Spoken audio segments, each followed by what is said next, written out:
ऐसा देखा गया है कि जब भी कोई संत महात्मा प्रभु के इस संसार में निस्वार्थ भाव से जनमानस की जी जान से आध्यात्मिक सेवा करता है तो कहीं ना कहीं भगवान की ही माया से भ्रमित कुछ जीव संत महात्माओं पर या उनके परिकर पर कोई ना कोई झूठा आरोप प्रत्यारोप लगा देते हैं। चश्मा है, हम हरा लगाएंगे तो हरा दिखाई देगा, लाल लगाएंगे तो लाल दिखाई देगा, पीला दिखाएंगे तो पीला दिखाई देगा।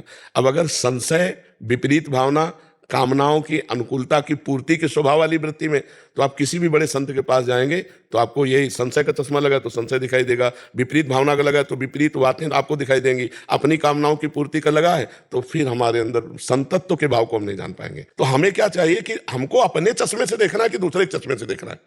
दूसरा कह रहा है या काला है लेकिन आपको गोरा नजर आ रहा है ना, तो आप काला क्यों मानेंगे? यदि अपने चश्मे में कमी दिखाई दे रही तो हमें उनसे प्रश्न करना चाहिए कि महाराज भले आप मुझे दंड दें लेकिन मुझे ऐसा लग रहा है कि ये बात शास्त्र विरुद्ध है, क्या आप इस पर प्रकाश डालेंगे? तो अगर वो संत है तो निर्विकार होकर आपको बता देंगे कि हम किस भाव से इस बात को कर रहे हैं या आगे से हम सुधार करेंगे। ऐसा चला आया है कि जो उनसे जुड़े हैं वही जन, जब उनकी कामनाओं की पूर्ति नहीं हुई तो वही उनके विपरीत हो जाते हैं और इससे कोई फर्क नहीं पड़ता है। पर यह पाया गया है कि 10 लोग अगर उनको प्रणाम करने वाले तो 2 लोग उनको गाली देने वाले भी हैं। कि भगवान राम के राज्य में रहने वाला भगवान राम पर भी संशय की वृत्ति करके कह रहा है, तो जब भगवान को लोग नहीं बख्शते तो भगवान के भक्तों को कैसे बख्श देंगे?